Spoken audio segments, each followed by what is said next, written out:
미국 대선 11월 얼마 안 남았는데 과연 그때까지 7차 핵실험을 북한이 할 것이냐. 저는 방금 앞에서 말씀드린 그 논리에 따라서 말씀을 드리면 김정은이 올 한 해 들어서서 이른바 갈라치기 전략을 쓰는 것이 아니냐 하는 그런 생각이 듭니다.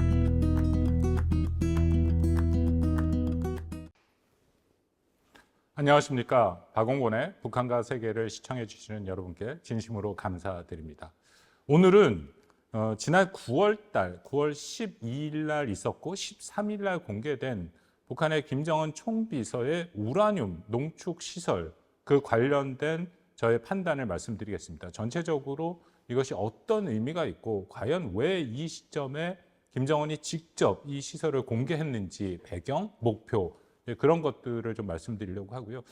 처음부터 말씀을 드립니다만 사실상 이것은 미국한테 보내는 메시지가 매우 크다라고 생각을 합니다. 그렇다면 사실 재작년부터 얘기가 된 7차 핵실험을 미국 대선 전에 할 것인가 그것까지 포함해서 제 예상과 분석을 말씀드리도록 하겠습니다.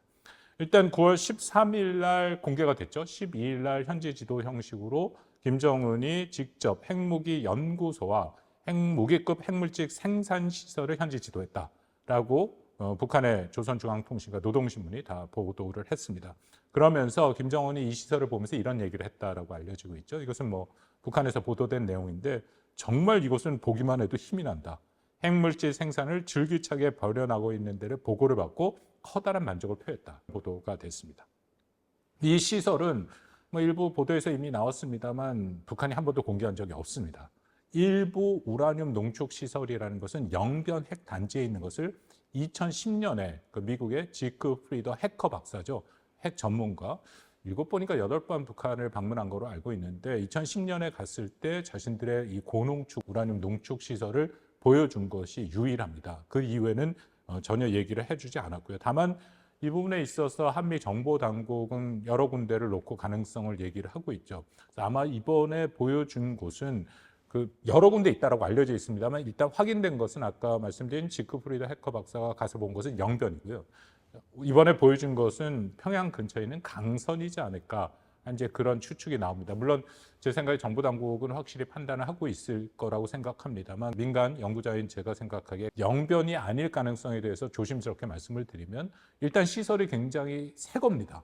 그러니까 아시다시피 영변 같은 경우는 30년이 넘은 시설이기 때문에 상당히 오래됐죠. 거기에 비해서 굉장히 새 시설인 것이 확인이 됐고 또 하나는 영변 핵 단지에는 일정 수준의 방사능 오염이 됐다라는 얘기도 많이 들립니다. 정확한 것은 저희가 판단하기 쉽지는 않대.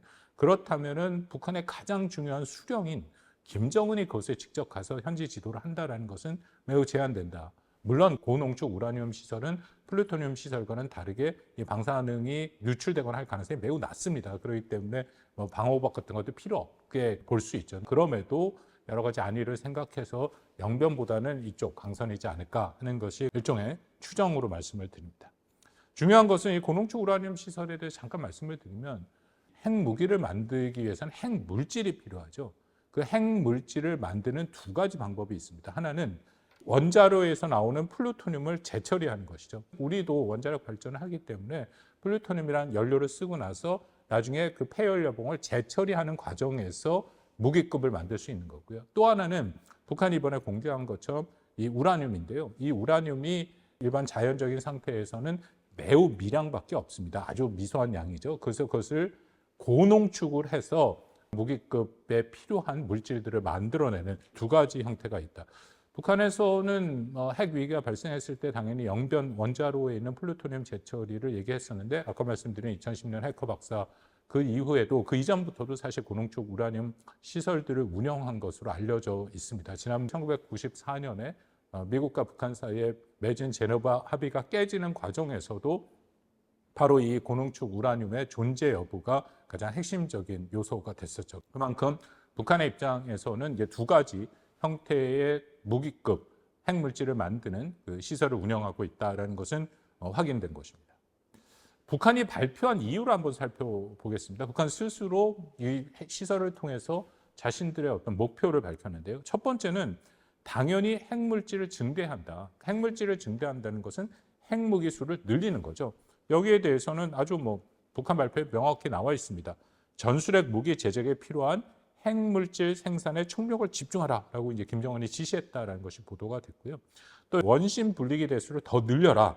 원심 분리기의 개별 분리 능력을 더욱 높여라. 신형 원심 분리기를 도입해라라는 지시도 내렸다. 그렇다면은 고농축 우라늄 시설을 더욱 확장해서 그만큼 핵물질을 더 많이 만들겠다는 그런 의지를 아주 명확하게 표명했다라고 생각합니다. 두 번째는 이게 북한이 스스로 미국과 대응하고 견제해야 하는 우리 혁명의 특수성. 늘 얘기하는 거죠. 북한이 핵을 개발하는 이유 중에 하나가 미국이 핵을 갖고 자신들을 위협하기 때문이다라고 얘기를 하고 있으니까 이렇게 핵물질을 더 고도화, 다종화, 다량화하고 대형화하는 것은 당연히 미국을 향해 대응을 하는 것이다라고 스스로의 그 동기를 밝혔습니다. 그러면 이 시점에서 왜 북한이 이런 발표를 했을까? 그러니까 북한이 공개적으로, 공식적으로 얘기한 것 외에도 제가 판단한 분석을 말씀을 드리겠습니다. 첫 번째는 미국과 국제사회를 향해서 북한이 사실상 디팩터 핵 보유국으로 인정받고 핵 군축 협상을 하겠다. 이거는 더 이상 비밀이 아니라 북한이 굉장히 여러 형태로 이런 식의 자신들의 의도와 목표를 밝혔죠. 그래서 그 방향으로 가기 위해서 이번에 고농축 우라늄 시설을 보여줬다라고 생각이 되는데요. 올해 들어서 아주 지속적으로 북한이 하고 있는 것은 두 가지입니다. 하나는 한국을 향해 핵을 사용하겠다는 그 모든 능력을 처음부터 끝까지 다 보여주고 있다. 제가 이 방송에서 여러 번 말씀을 드렸습니다. 지난 4월에 그들이 화산 경보라는 것이 있고 또 거기 핵 방아쇠라고 하는 것을 이미 마련했고 김정은이 직접 지시를 해서 한국을 향해 공격할 수 있는 핵에 대한 모든 작전 계획 능력과 실질적으로 핵을 투발할 수 있는 실전 부대의 위치까지 그리고 그 능력까지 다 시험을 했죠. 4월, 5월 두 달을 연속해서 그 능력을 스스로 훈련한 적이 있습니다. 그것을 통해서 끝없이 우리는 한국을 향해 핵으로 공격할 수 있는 확실한 능력이 있고 이것은 이미 작전 계획이 된 거기 때문에 이것을 다시금 되돌릴 수 없다는 정치적인 메시지도 그 안에 담고 있다라고 판단이 되고요. 이번에 그 우라늄 농축 시설을 공개한 것은 그렇게 한국을 공격할 수 있는 핵 능력을 더 보강하고 강화하고 확대하기 위해서 핵물질을 계속 만들겠다라는 거죠. 그러니까 표현이 그렇습니다만 약간 이런 겁니다. 미국을 향한 메시지라고 저는 말씀을 드린 게 우리를 말리지 않으면 우리는 계속해서 이 길을 간다. 우리를 말리지 않으면 우리의 핵의 물질, 핵탄두 숫자는 더 늘어나고 우리가 한국을 향한 공격 능력을 훨씬 강화할 것이다. 그러니까 어떻게 보면 우리를 말려라 라는 메시지가 들어있고요. 말리는 방법은 사실상 핵 보유국으로 인정하고 핵 군축으로 가자 라는 의미를 담고 있다고 생각합니다. 그러면 왜 우라늄 농축 시설을 김정은이 직접 보여줬느냐? 거기도 상당한 의미를 찾을 수 있다고 생각하는데요.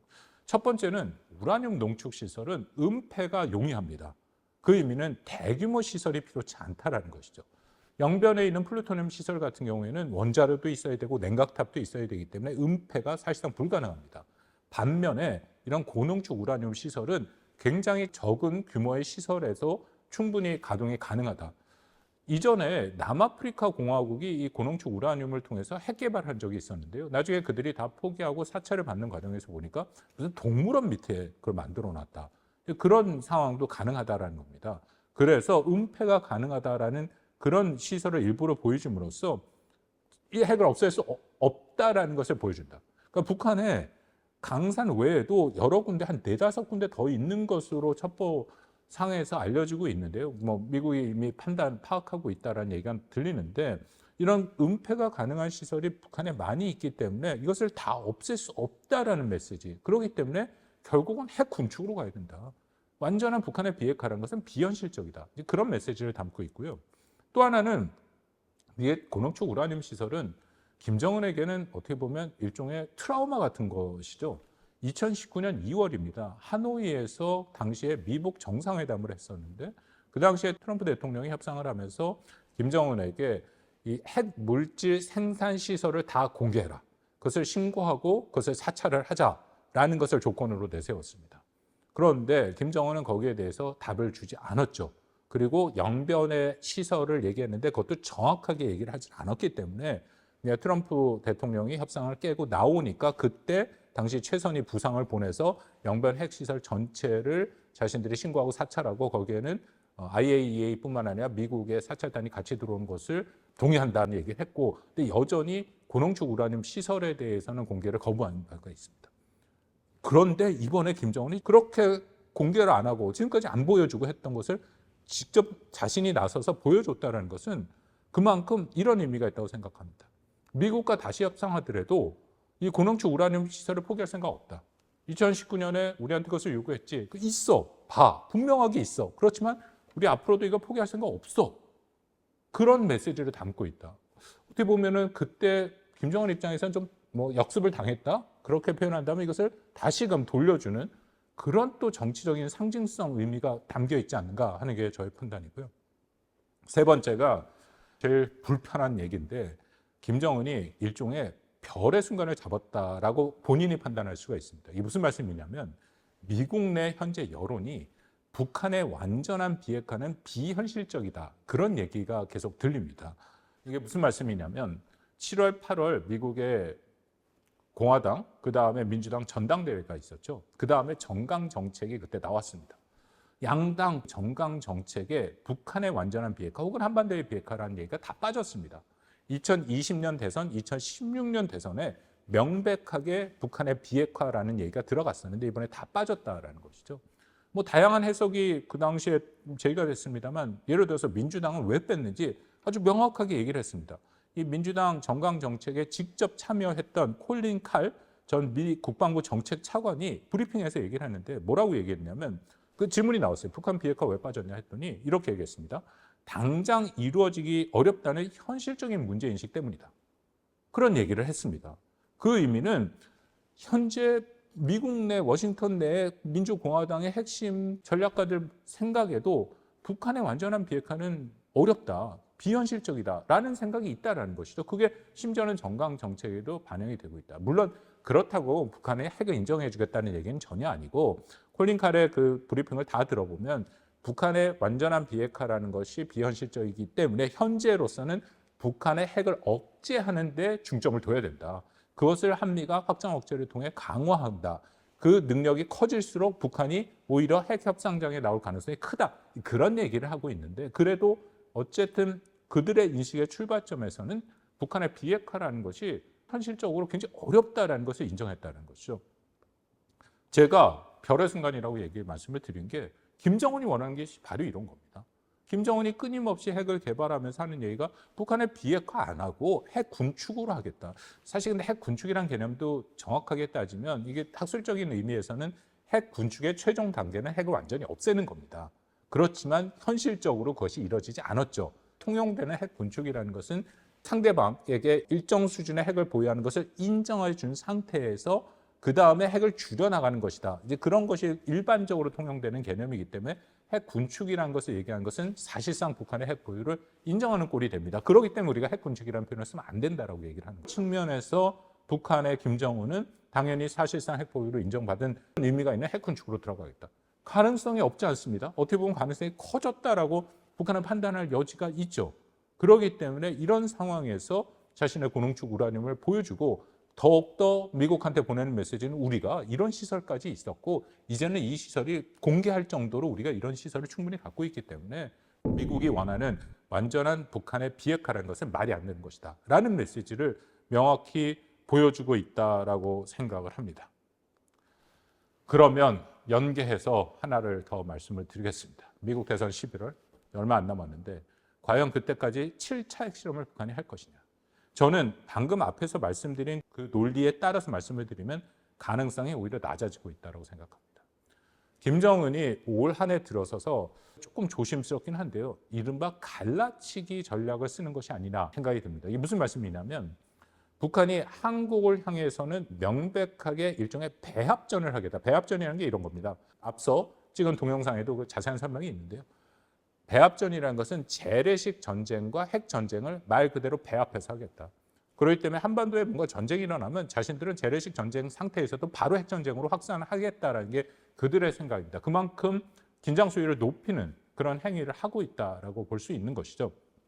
그런데 한국을 향해서는 끊임없이 그렇게 위협의 수준을 높입니다만 미국을 향한 위협의 수준은 현재 그렇게 높이질 않고 있습니다. 일례로 작년 12월에 화성 18형 대륙간 탄도미사일 ICBM 발사 시험을 하고 올해 안 했습니다. 화성 18형이라는 것은 미 본토를 타격할 수 있는 사거리를 가진 미사일이고요. 또 이 미사일은 액체 연료가 아니라 북한이 처음으로 보여준 대륙간 탄도 미사일 중에 고체 연료입니다. 고체 연료는 그만큼 기동력이 좋고 그리고 빠른 시간 내에 발사하기 있기 때문에 탐지 식별이 더 까다로운 무기체계죠.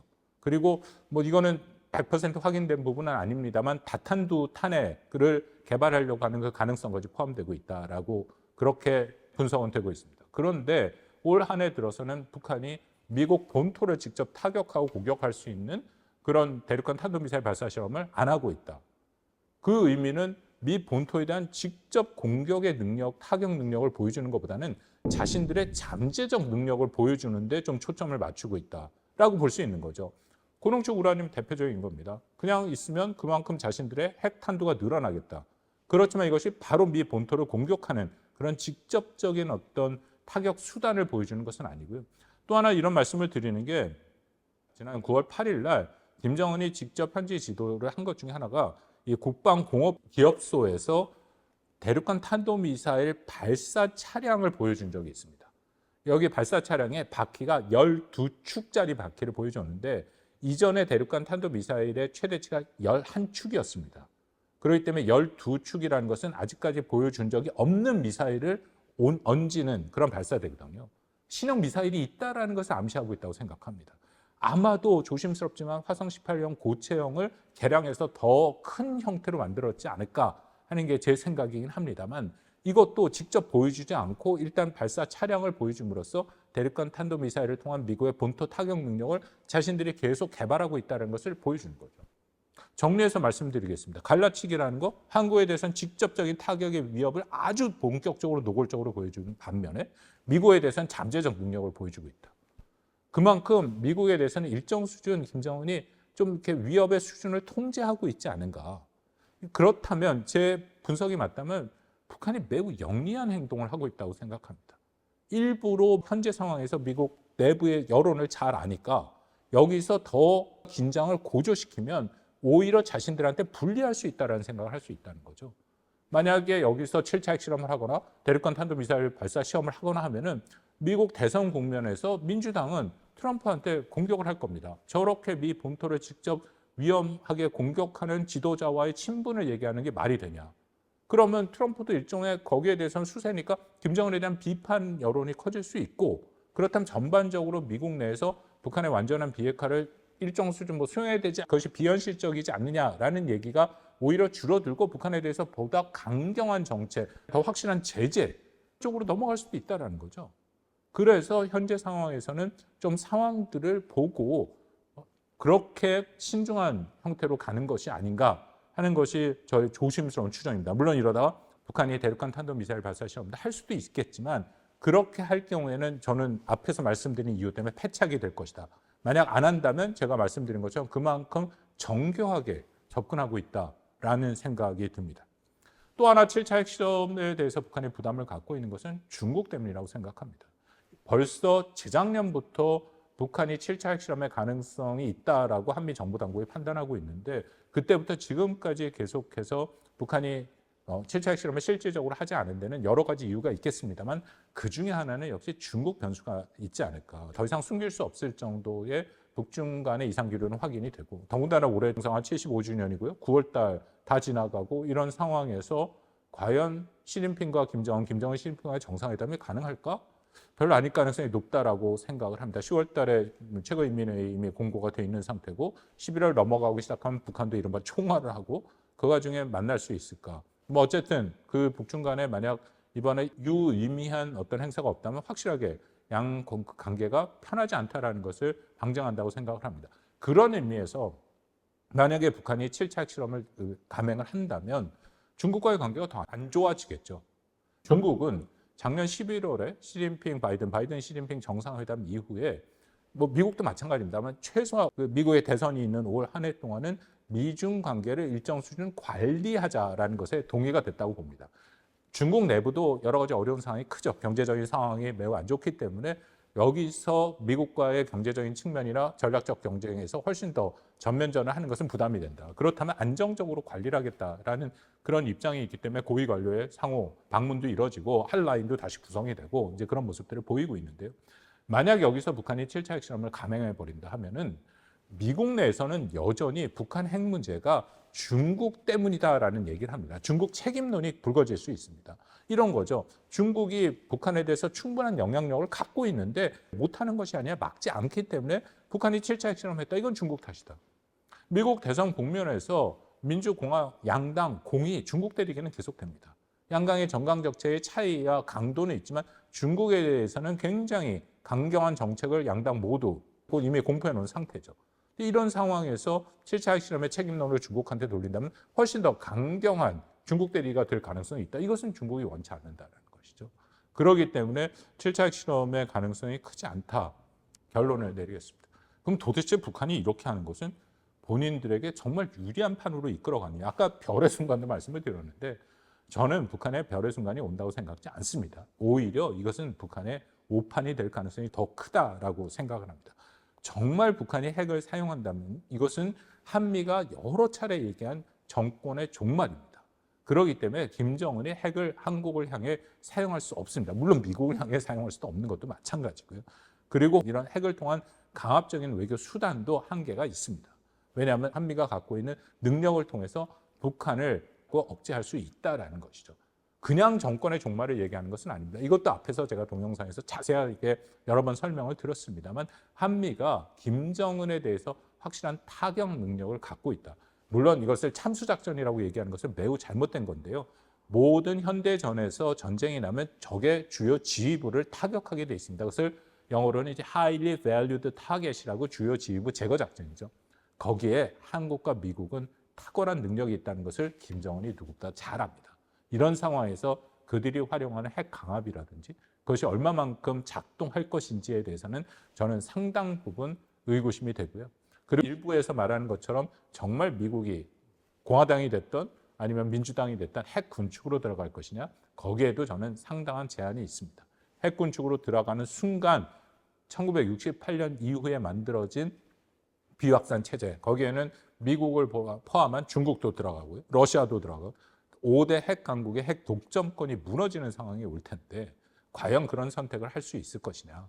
트럼프와 그 측근들이 굉장히 여러 말을 하지만 트럼프는 고립주의는 아닙니다. 자국 우선주의입니다. 그 의미는 최소한 지금 이루어지고 있는 이 국제 질서에 미국한테 유리한 것을 다 부인하겠다는 생각은 아니다라는 것이죠. 중요한 것은 북한이 원하는 대로 결코 되지 않는다라는 것이 저의 마지막 말씀입니다. 시청해 주셔서 감사합니다.